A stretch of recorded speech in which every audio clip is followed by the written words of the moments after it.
Hello, you are watching Info Time with Mary. Today, my guest is Los Angeles County Sheriff candidate Brandon Corbett. Hello, Mr. Corbett. Hi, good afternoon. So, my first question, Mr. Corbett, you have been working in law enforcement for nearly 40 years, yes? Correct. And please briefly introduce how your journey began and what positions you held during that time. Well, I grew up in Los Angeles County. I was born at St. Vincent's Hospital over in West LA, and then I grew up at South Central Los Angeles, and I lost my mom when I was 3 to breast cancer, and then we moved to Whittier, and I grew up in Whittier my whole adult life. And then I joined the Sheriff's Department in 1985. I always wanted to be in law enforcement. It intrigued me. And then I had the honor of joining in 1985, and I've had an amazing career, 40 years. I've worked patrol. I've worked 15 years on the SWAT team. I worked in the jails. I've worked managing the jails. I rose to the rank of assistant sheriff where I oversaw all the jails, and particularly challenging because we did that during COVID. And we had very, very good success on protecting the persons in our care and our staff during that time with COVID. So I've had a great career, and I've seen every angle of this department you can do. Why did you decide to run for Los Angeles County Sheriff? Well, as I said, I rose to the rank of assistant sheriff, and during that time, I saw the transition that was occurring in our communities, and safety became a really big concern of mine. Yeah. And communicating with our communities, working in the jails, because during COVID, we had to do a lot of releasing early and working with the courts and working with communities, and I saw the challenges we were starting to get. And then when Sheriff Luna came in and he removed me, I saw that the challenges just got worse and worse. Community safety is at an all-time low. It's dangerous. And I've watched the department shrink 25% fewer deputies in the field to take care of our safety of our community. That's concerning to me.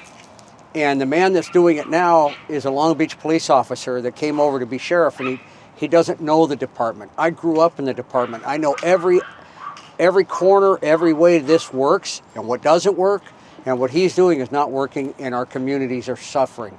It's dangerous. And I want to bring back community involvement in our department.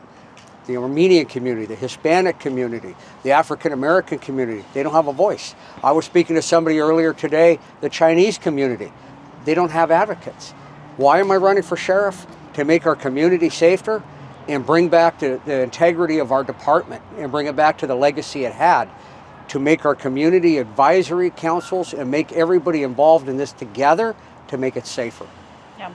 We can say really today in Los Angeles, as in many other counties, one of the biggest issues is safety, yeah? And how do you see this problem being resolved if elected? Well, as I mentioned, we're sitting in a beautiful park right now, and there's kids playing around. Not every community has this. The parks are dangerous. There's crime, there's homelessness, there's gangs, and there's not enough police officers and deputy sheriffs in there to protect our people. 24% fewer deputies right now on the sheriff's department. That means there's 1/4 of the amount of deputies to be in the field protecting our community, serving our community. They're gone. They're not there. That's dangerous. He's doing nothing to resolve that. The current sheriff is actually making it worse. There's more deputies leaving. The administrative staff, our professional staff, is 25%. So that means all the paperwork and all the processes isn't getting done. So how do we make our community safer? A big part of that is I restructure the organization. I get more deputies in a patrol environment where they need to be protecting the community, but then I involve the community. I create an advisory council, and I hear the concerns of every community we serve, from Lancaster, Palmdale, to South Central, to Glendale, Glendora, and then I work with the chiefs of police in every community, because you've got amazing chiefs of police in Glendale. You've got a great police department, police officer. How does the sheriff help them? And a big component of this that people don't realize, and I've learned, is how I release people back into the community from the jail. Because right now, there's a turnover. Everybody comes out of the jail, goes back. It's creating the homelessness. It's creating the crime. It's creating, there's no accountability. I have a plan to resolve a lot of that with how I return people that are mentally ill, substance abuse, homeless out of the jails to a support organization to where they just don't return to that cycle of crime. They don't return to that cycle of homelessness. We help them. We get them on their feet. We get them well when they're in the jail. We get them on a path to wellness, and then we transition them into the communities with support. Then I notify all the chiefs of police. I'm going to create a network. Everybody knows they're coming back out. Here's the person that's going to help them. Contact them before they return to the homelessness, the crime, the drug abuse. Will that work for everybody? Maybe not. But if we give them all the support we can, and then they still want to live that life of drug abuse and crime, there's accountability for that. They may have to come back into the justice system, possibly be reincarcerated, and we start them on that path again. When I started the jails in 2018, 2020, I'm sorry, when COVID hit, we had 17,000 people in custody. We have 13,000 now. There's 4,000 empty beds in the jails. We have room for those that don't want the help and want to just impact the quality of our life in our communities. For example, the businesses are being victimized by homelessness and burglars and crime, but then they get victimized again because if they get an insurance claim, they either get removed from their insurance or the insurance goes up. The business community is suffering. We need to help them.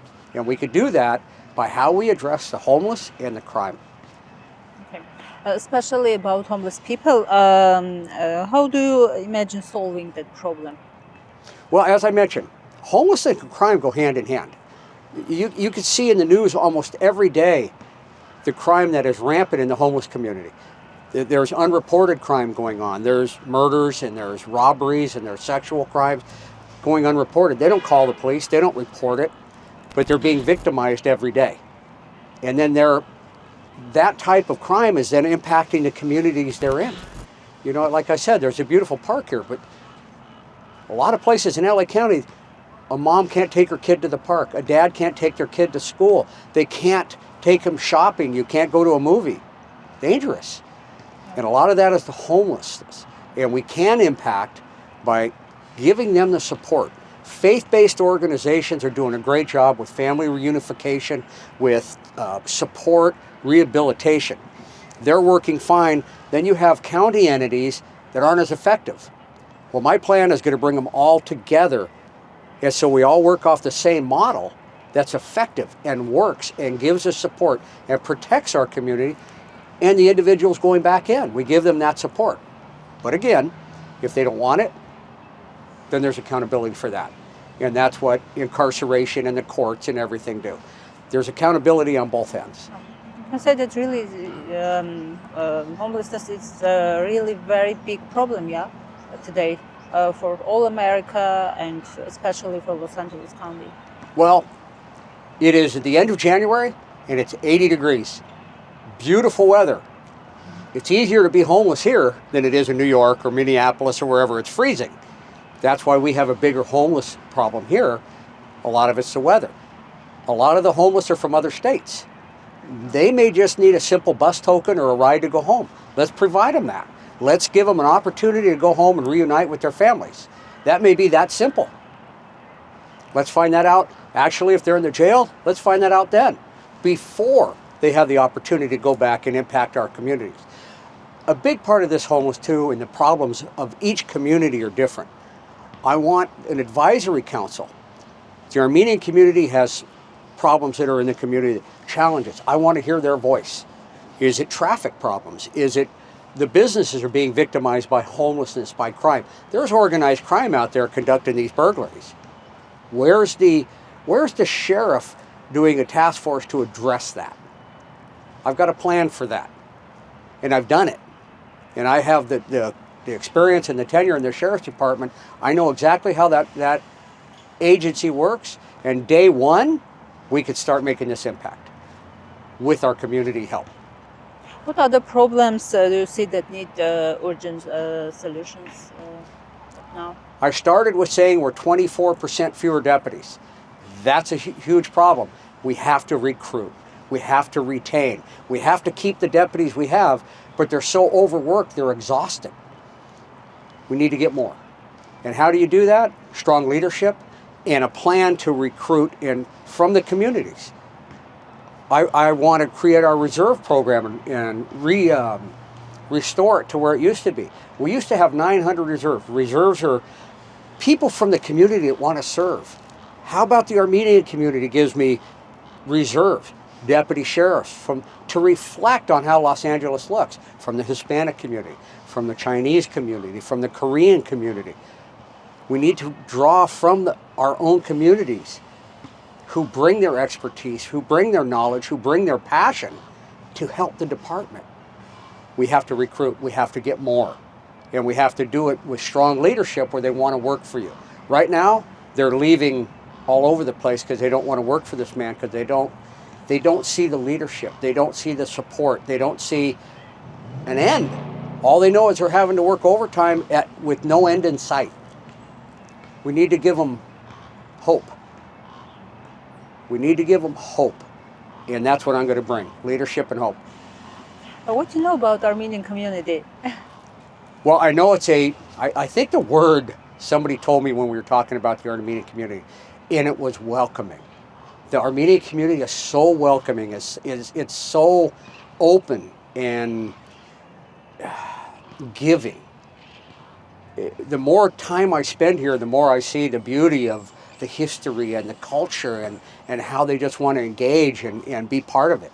And every time I go somewhere, it's so welcoming. And, well, I can't give you enough food. Yeah. That like kind Armenian of food. Yeah. But it goes with the culture. They embrace you, they bring you in, they make you one of them. Well, I want to be one of them, and I want to be one of them with every community we serve in Los Angeles County. We have a very diverse community, and it's beautiful. Again, I grew up here. All four of my parents, or my grandparents, came from Ireland. And they grew up in LA with every culture and every community. And the Armenian community is just, I think, such an example of the beauty of, and they do a great job on taking care of themselves. But I need to take care of them as well as the sheriff of Los Angeles County. That's my goal, making them safe. And I want to have an advisory council where you have members of the community with the voice telling me, here's the problems we're seeing. And they may change. Problems aren't always the same. It may change from one to another. I want to keep that open dialogue and constantly hear what's evolving, what's changing. What are the parents facing with their kids in drug use? What are we facing with cars and traffic? What are we facing with burglaries?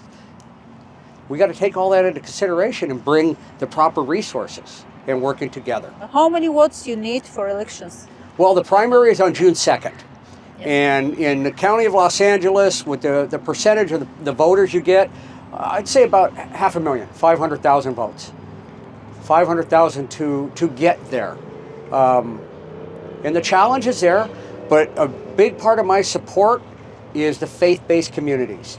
The Catholic communities, the Protestant communities, the Armenian communities, the Christian communities, the Jewish communities.